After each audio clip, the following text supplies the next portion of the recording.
Once upon a time, in the bustling city of Onitsha, there lived a girl named Jennifer, who was born into one of the wealthiest families in town. Her father was a respected politician with friends in high places, while her mother was a well-known businesswoman whose name opened doors in the marketplace. Their mansion stood like a palace, with marble floors that reflected the light of grand chandeliers like ripples on water. Sleek and polished cars were lined up in the driveway like trophies on display, and the gate never creaked because it was always freshly oiled and well maintained. From the moment Jennifer could walk, she received everything her heart desired. She had dolls imported from London, shoes handcrafted in Italy, and birthday cakes so tall that 3 people were needed to carry them.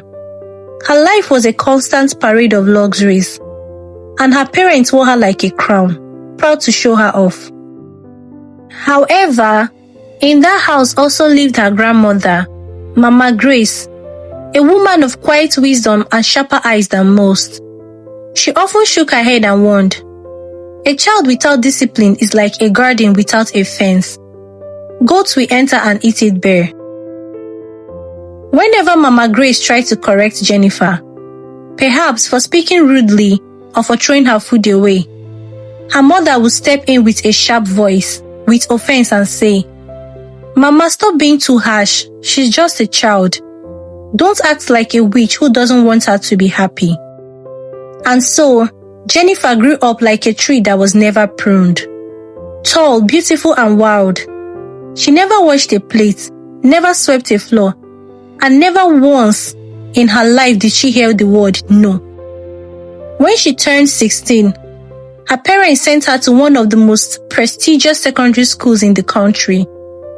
They gave her pocket money so generously that even some teachers whispered about it in the staff room. When Jennifer entered the university, her life took a new and darker turn.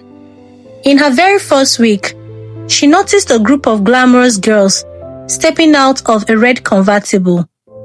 They wore designer sunglasses that hid their eyes. Their hair was perfectly braided and their laughter was sharp and confident. One evening, in the soft glow of the hostel hallway, one of them, a girl named Kemi, whose nails were painted blood red, slid a small packet into Jennifer's hand. "Try it," Kemi whispered. "You'll feel like a queen." Jennifer hesitated for a moment, but Kemi's eyes dared her to refuse. She tried it, and the rush was instant. The world seemed brighter, her worries felt lighter, and that night, she laughed louder than she ever had in her life. Before long, weekends were no longer spent studying. They were dedicated to nightclubs, after parties, and private lounges where music pounded like sunrise. Expensive champagne bottles were opened just for the satisfying pop. Lines of white powder appeared neatly on glass tables, and cigarette smoke curled through the air like lazy snakes.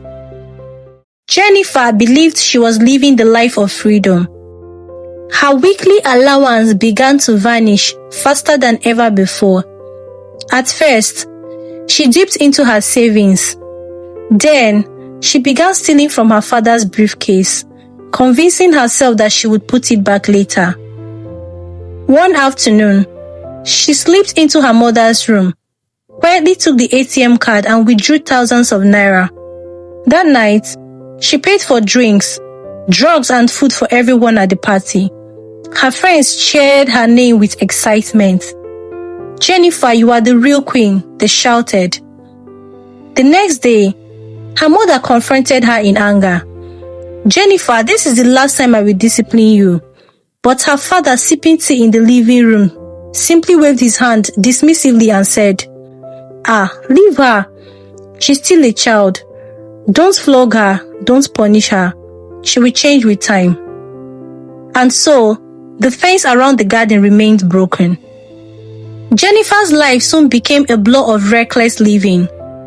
Morning lectures were skipped because she was still asleep from the previous night's adventures.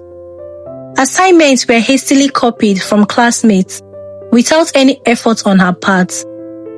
Money flowed freely, sometimes from her parents, other times from her sponsors she met at high-end clubs. Her hostel room transformed into the hangout spot for the queens. There was always loud music playing, bottles scattered across the floor, and laughter that could wake even the deepest sleepers in the building. Every now and then, she would remember the calm, steady gaze of Mama Grace, but she always pushed the thought aside, drowning it in noise and excess. A year later, Jennifer's greed sharpened. Her boyfriend on campus, Tunde, was a smooth talker who always dreamed of getting rich quickly. One night, as they lay together on her bed after a party, he leaned close and whispered, "Your father is in politics. Don't tell me you don't know how to move some of that money." At first, Jennifer laughed at the suggestion, but the seed had been planted, and over time, it grew roots.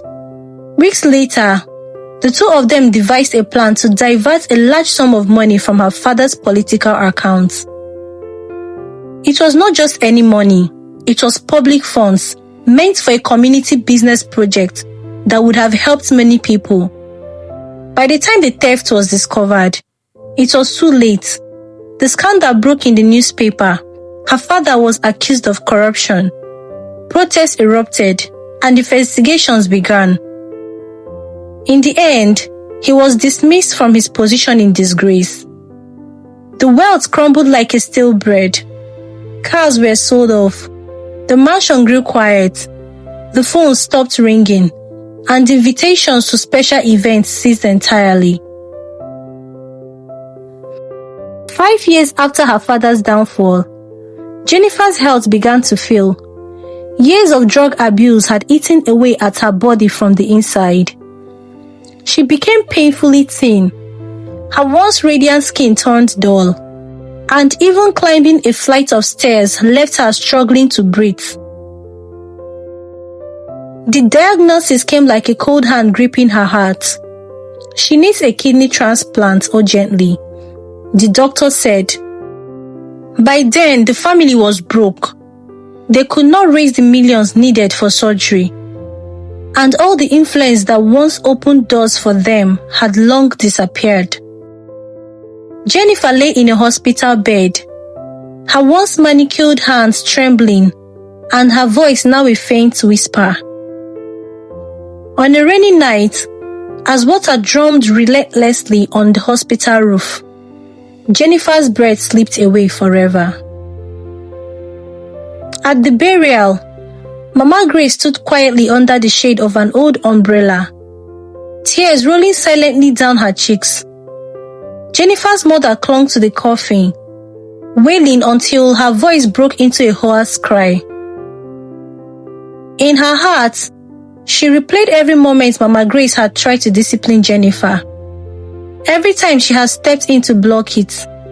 Every warning she had ignored. The cost of her choices had now grown far beyond what she could bear. From that day on, she told anyone who would listen. Discipline is not hatred. Love without correction is a knife in disguise. A child who is never corrected will one day break your heart.